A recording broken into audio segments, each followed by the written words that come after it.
Assalamualaikum anak solih-solihah. Alhamdulillah kita bertemu lagi ya.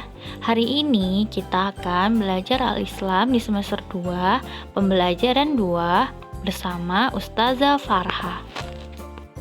Sebelum mulai, kita baca basmalah dulu yuk. Bismillah. Hari ini Ustazah akan bercerita tentang kisah Abdullah bin Ummi Maktum. Perhatikan dengan baik ya. Abdullah bin Ummi Maktum adalah seorang sahabat Nabi Muhammad SAW. Sejak kecil ia telah buta, sehingga ia tidak dapat melihat perbedaan siang dan malam. Ia telah masuk Islam ketika berumur masih muda. Ia yakin Islam adalah agama yang paling benar dan membawa kebahagiaan. Ia tidak pernah bersedih dengan kebutaannya. Ia tetap bersyukur kepada Allah Subhanahu wa Ta'ala. Rumah Abdullah berada jauh dari masjid. Ia harus naik dan turun bukit untuk sampai ke masjid. Bila malam tiba, banyak binatang buas yang berkeliaran. Sedangkan ia tidak mempunyai penunjuk jalan. Meskipun demikian, ia tidak pernah meninggalkan sholat berjamaah di masjid. Masya Allah, hebat sekali ya Abdullah bin Ummi Maktum. Meskipun beliau buta, beliau tetap bersyukur kepada Allah dan rajin pergi ke masjid untuk melaksanakan sholat berjamaah. Dari cerita Abdullah bin Ummi Maktum, ada beberapa keteladanan yang bisa kita contoh.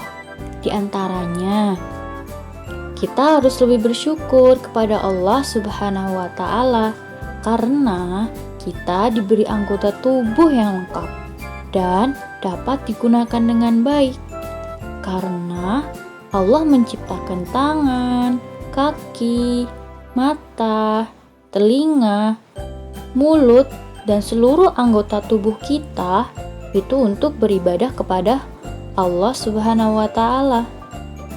Yang kedua, salah satu cara mensyukuri nikmat Allah adalah dengan melaksanakan sholat 5 waktu. Ustazah, kenapa sih kita harus capek-capek sholat?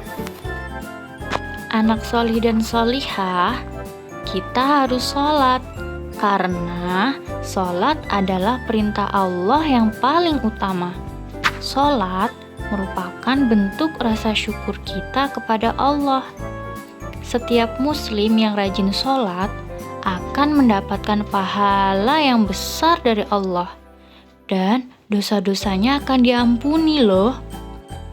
Selain itu, setiap gerakan dalam sholat akan menyehatkan badan kita. Setiap bacaan dalam sholat adalah doa kita kepada Allah. Orang yang rajin sholat, hatinya akan menjadi tenang dan bahagia.